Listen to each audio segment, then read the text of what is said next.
Mayayanig ang TV5.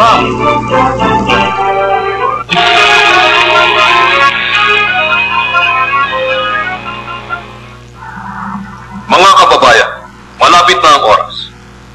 Tingnan niyo mabuti.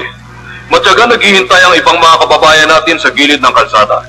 Dito dadaan ang convoy na may dala kay Private Kururugi Susaku, ang sundalo honorary Britanya na pangunahing akusado sa pagpaslang kay Prinsipe Clovis.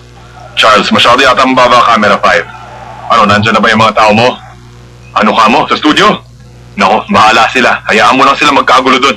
Tuloy pa rin ang plano. Eto na. Parating na sila! Ayan na ang suspect! Parating na si Private Kururugi! Ang bida. Mahilig ang tao sa circus. Binigay ko lang ang gusto nila.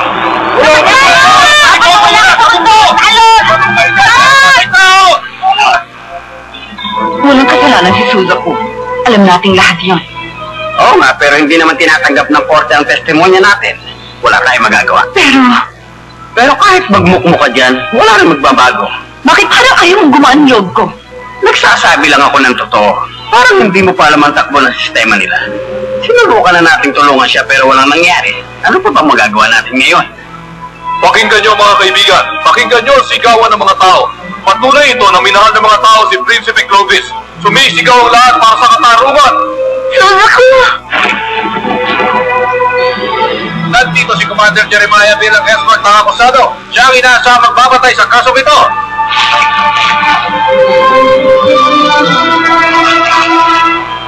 Kaya nila mga bantay dyan. Tatatlo lang sila. Pero ang sinasabi niya sa amin, gagawin niyang posible ang imposible. Magagawa niya. Iligtas si Kururugi Suzaku ngayong gabi. Tama. Walang dahilan para umatras. Wala nang palikan. Commander Jeremiah, Ano nangyari? may sasakyan pong papunta dyan mula sa 3rd Street. Ang sabi niyo, huwag na namin i-check. Sa tingin niyo ba mga terorista sakay na sasakyan yun? Sasakyan ni Prinsipe Clovis na nakita namin, sir. Sa kamahalan. Merong mga agaw na eksena. Pabayaan nyo. Hayaan nyo sila makarating dito. Itigil nyo sa sasakyan! Kita niyo, bigla silang tumigil. Baka may gusto magpanyo. Pero sabi sa amin nung lalaki kanina, siguradong magpapasiklab daw si Jeremiah. Wala ka naman! Wala po sa schedule ang pagtigil na to. Baka nagka-problema sila. Mula dito sa 5th location, may isang sasakyan na paparating dyan. Ang sasakyan yung mga Prinsipe Clovis! Mabilis ang andar! Teka, bakit dire-diretso sila? Ano ba talagang pinaplano niya? Sana hindi pa kami natunugan.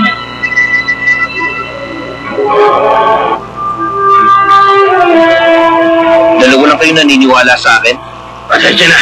Bigyan mo pa kami ng panahon. Siguradong darating din sila para... Kahit wag na. Sapat na kayong dalawa. Nababaliw ko na ba? Sigurado maraming bantay bukas! Kung makikinig kayo sa lahat na ipapagawa ko sa inyo, hindi tayo papalpak. Kunin niyo ang sasakyang ito. Huwag niyong gagasgasan para hindi sila makahalata. Lumabas ka dyan! Ang lakas ng loob mong gamitin ang sasakyan ng Prinsipe!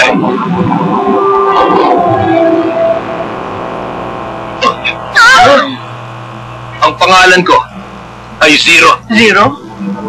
Mga kababayan, sino kaya siya? Naglakas loob siyang harapin ng militar at nagpakilala siya bilang Zero. Sino kaya May yan? kaugnayan kaya sa akusado si Private Kururugi ang misteryoso sa utak niya. to? Ano kaya ang tunay na pagkatao nitong si Zero? Zero? Sino naman kaya kung sunto? Isa siyang terorista. Napakalakas naman ang loob niyang salubungin ng militar. Isa kaya siyang 11? Susaku, bayad ng utang ko sa'yo. Tapos na ang palabas mo, Zero. Nakapagpakilala ka na sa mga tao.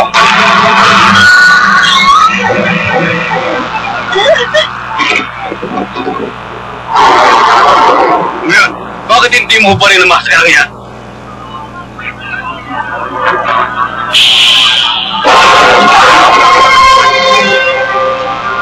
Yan no. Mag-iingat kayo, Panginoon! Malas mo lang, Jeremiah. Nanginginig ka na sa takot dahil poison gas ang alam mong laman ng capsule na ito. Mali ang akala nyo! Ano yun? Dahil niyo po napapanood ang mga nangyayari dito. Hindi pa rin kumpirmado kung ano nilabas ni Zero. Huwag kayo maglilipat ng channel para malaman ang latest development sa kaguluhan. Hindi, maaari. Ginawa niyang hostess ng lahat ng Britanya sa lugar na to.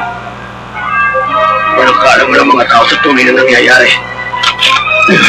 Ituloy mo! Malakas ang loob mo, di ba? Camera 6, lumapit ka para mas marinig ng mga tao ang sinasabi niya. Sir, mukhang delikado ang sitwasyon. Wala na akong maasahan. O sige, ano ba gusto mo? Ang akusado, si Kururugi Suzaku. Hindi pwede. Ang lalaki yan na pumaslang kay Prinsipe Clovis. Hindi ko siya pakakulan. Mali.